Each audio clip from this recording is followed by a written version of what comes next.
I remember that day well. It was a typical Monday morning in the office, when the hum of idle chatter competes with the relentless pounding of the keyboard. My colleague Susan, a chatty woman in her 30s, fussed around me, her excitement palpable. She had a habit of sharing every detail about her son Alex with anyone who would listen. "Guess what Alex did this weekend?" Susan glowed, her eyes shining with maternal pride. I smiled politely, prepared for another routine story about the baby. But what happened next was not ordinary at all.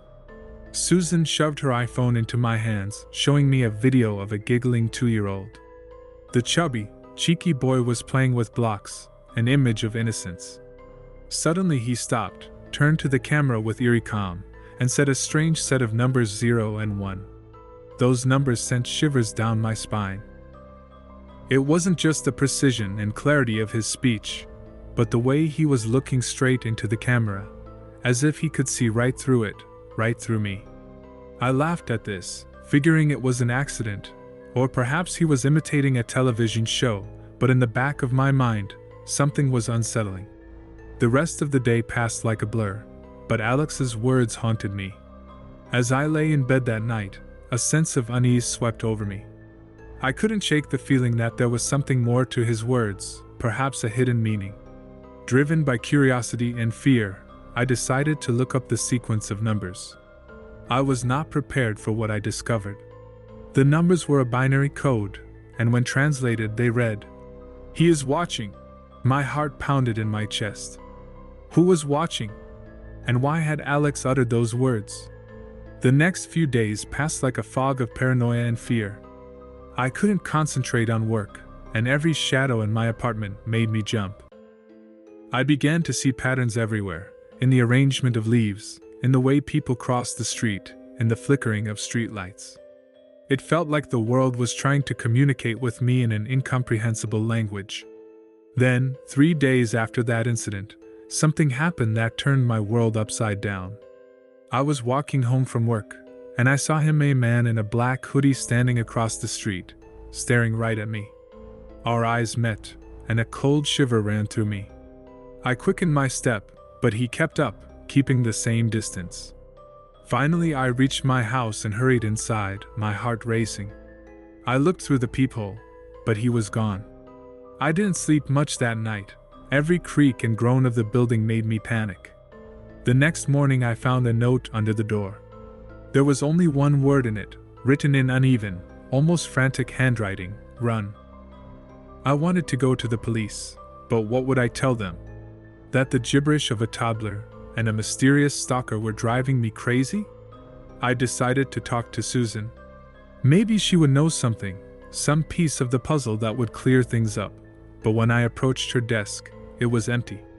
A coworker told me she hadn't come in that day. I was overcome with a sense of dread. Was she in danger too? Or was she involved in what was happening? I left work early, thoughts of possibilities swirling in my head.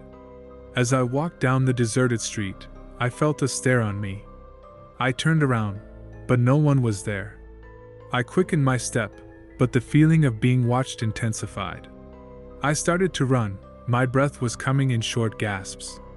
I reached my apartment, found my keys, and rushed inside. Slamming the door shut behind me, I leaned against it, trying to catch my breath. I was safe for now. But I knew this was only the beginning. Someone, or something, was following me. And it all started with Alex's words. I spent the rest of the evening surfing the internet, trying to find any clue that explained what was happening. The more I dug, the more I realized how little I knew. But one thing was clear: I was in the middle of something dark and dangerous, and I had to find out what it was before it was too late. The next morning I woke up with a sense of urgency. The events of the past few days had crippled my sanity, but I couldn't let fear paralyze me. I needed answers, and the only clue was the binary code spoken by Alex. I began my investigation by delving into the study of binary codes and their uses. It was a rabbit hole of information ranging from simple data encoding to the complex cryptography used by intelligence agencies. The idea that a 2-year-old could utter a coded message was absurd, but the reality of my situation was far from normal. As I browsed the forums and articles, a picture began to emerge. The code Alex was talking about could be part of a larger sequence, perhaps the key to unlocking something. But what? And how could a toddler know such a thing? The more I thought about it, the more I felt like I was missing a crucial piece of the puzzle. In the midst of my research, I received an anonymous email. It contained a file named Watcher's Bin. Struggling, but driven by curiosity, I opened it. The file was a jumble of binary sequences, much longer than the one Alex had mentioned. My heart raced as I began to decipher it line by line. The message was cryptic. They watch from the shadows, feeding on fear. The child sees, the child speaks. Beware of the eyes that watch you. Goosebumps ran down my spine. This message was a warning and confirmed my worst fears. I was being watched by someone or something that fed on fear. And Alex was somehow connected to it. I spent the rest of the day on high alert, jumping up at every sound. The feeling of being watched intensified, and every now and then I'd catch a glimpse of a shadowy figure out of the corner of my eye. But when I turned to look, there was nothing there. In the evening, as I walked home, I felt the presence again. The air around me became charged, oppressive. I turned the corner, and there he was, a man in a black hoodie, standing under a streetlight. But this time he wasn't alone. There were others with him, all hooded, their faces hidden. I froze, my heart pounding in my chest.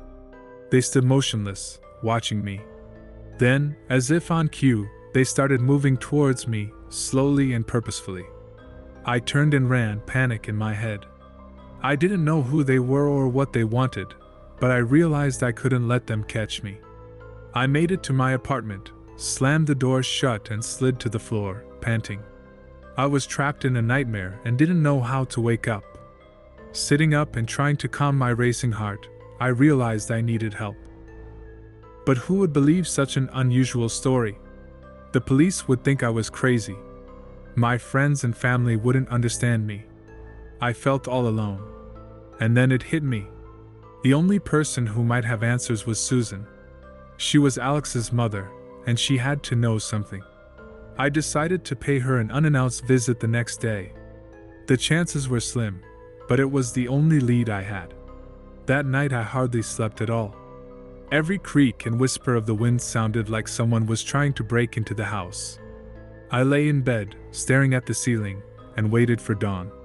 The first rays of dawn brought no comfort, only the stark realization that I was deeply entangled in something beyond my comprehension. I decided to visit Susan, hoping she knew the key to unraveling this mystery. The drive to her place was tense. Every shadow and movement near the car seemed ominous, part of the nightmare that had become my reality. As I pulled up to Susan's house, I noticed something was wrong. The front door was slightly ajar, an unusual sight for someone as cautious as Susan. My heart raced as I pushed the door open and called her name. The silence that greeted me was unsettling. The house was in disarray, furniture overturned, things strewn about. It looked like there had been a fight. In a panic, I began searching the house, afraid of what I might find.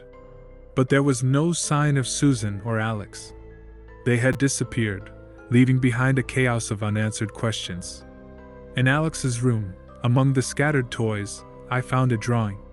It was crude, as a toddler should be, but the image of it sent a cold shiver down my spine. The drawing showed several dark figures with burning eyes surrounding the child. The child in the drawing was pointing to a series of binary codes scratched at the bottom. It was the same sequence that Alex had spoken. The realization of this fact hit me like a ton of bricks.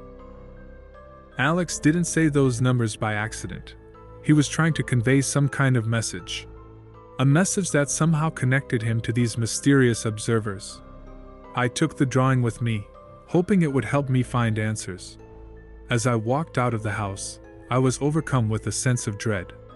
Susan and Alex were in danger or worse, and I was somehow connected to their fate. Back in my apartment, I gazed at the drawing, trying to decipher its meaning.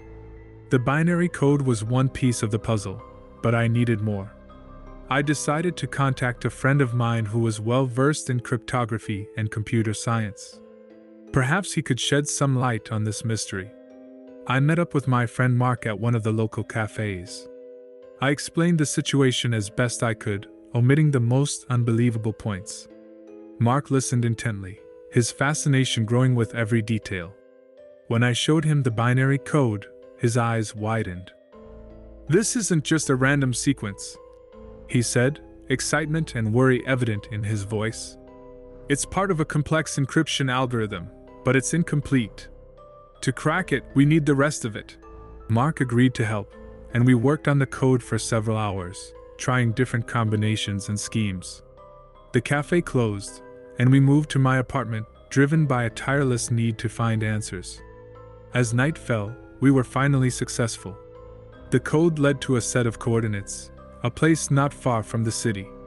It was a risky move, but I knew I had to go there. Perhaps it would lead me to Susan and Alex, or at least to the truth. I left Mark at my apartment, promising to call him if there was any news. The drive to the coordinates was nerve-wracking. The place turned out to be an abandoned warehouse on the outskirts of town. It reeked of decay and desolation, the perfect hideout for something sinister. I cautiously entered the warehouse, all my senses alert. It was dark and eerie inside, the echo of my own footsteps could be heard there. I used my phone's flashlight to navigate through the maze of crates and debris. Deep into the warehouse, I heard a faint sound. It was a whimper, barely audible against my own breathing. I went toward the sound, my heart pounding with fear and hope. In a dimly lit corner of the warehouse, I found them. Susan and Alex lay huddled together, bound and gagged. Relief swept over me, but was immediately replaced by a surge of protective rage. I rushed to free them, but no sooner had I reached them than I felt a sharp blow on the back of my head. The world spun, and darkness enveloped me. When I came to, the dim, flickering light of the warehouse floated into my blurred vision. A searing pain throbbed in my head, and I realized I was tied to a chair. Across from me, Susan and Alex were still bound, fear written on their faces. A shadowy figure emerged from the darkness, a man in a black hoodie, his face still hidden. "You shouldn't have come here," he said in a cold whisper that sent shivers down my spine. I demanded an explanation of what was going on, why they were doing this. The man chuckled, there wasn't an ounce of warmth in his voice. "You've stumbled upon more than you can imagine, this child." He gestured at Alex. "Is special. His mind, it's like a key unlocking doors we didn't even know existed." I struggled against my limitations, anger boiling inside me. "You're crazy," I spat out. The man ignored my outburst. "Those numbers he uttered are just the beginning. He sees things, patterns in the world that lead to power, to secrets hidden from prying eyes, and we will use him to uncover them all." It dawned on me that this wasn't a random stalking or kidnapping. This was a deliberate move by a group with far-reaching influence and sinister motives. Alex, with his uncanny ability to decipher and transmit complex codes, was their unwitting pawn. "We've been watching you since you decoded his first message. You have a talent for it, a useful talent, but you've become a liability." I realized that I had only drawn myself deeper into their net by my attempts to solve the mystery. The Watchers, as they were called in the binary message, were a group using Alex's unique abilities for their own dark purposes. Susan was just a mother caught in the crossfire, and I was a curious bystander who had wandered too far into the unknown. The man's cell phone rang, breaking the tense atmosphere. He stepped back to answer it, giving me time to think. I looked around for a way out, or a way to free Susan and Alex. And then I noticed it, a loose nail on the armrest of my chair. I started working on my links, trying to free myself without attracting attention. Time was running out, and I knew our captor wouldn't hesitate to massacre us if necessary. After what seemed like an eternity, I managed to free my hands. I quietly untied Susan and Alex, signaling them to be quiet. We needed to escape, but I knew that this group could not be allowed to continue their nefarious activities. I had to find a way to expose them. When the man returned, I lunged at him, taking him by surprise. A struggle ensued, with Susan helping to overpower him. In the chaos, Alex ran over to a desk at the other end of the room. He began frantically typing on his laptop, which lay open amongst papers and electronic devices. "What are you doing?" shouted I, trying to subdue our captor. "I'm sending it all," Alex replied, his little fingers flying across the keyboard.